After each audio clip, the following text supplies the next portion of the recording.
Pokemon. Wait.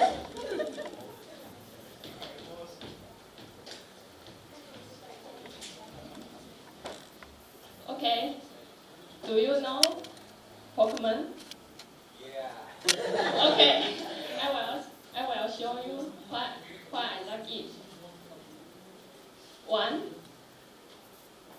2. There are the secret books about the Pokemon game. And I have another 3 books at my home. And they can help me play the game. The game is interesting. You can try to play it. And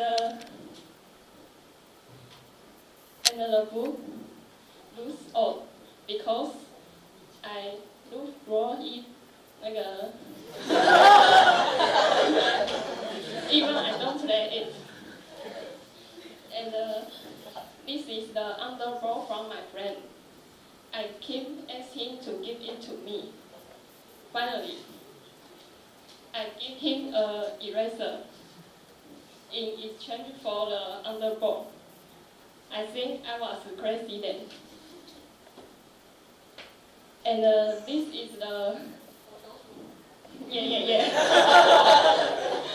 and this is the birthday present from my sister.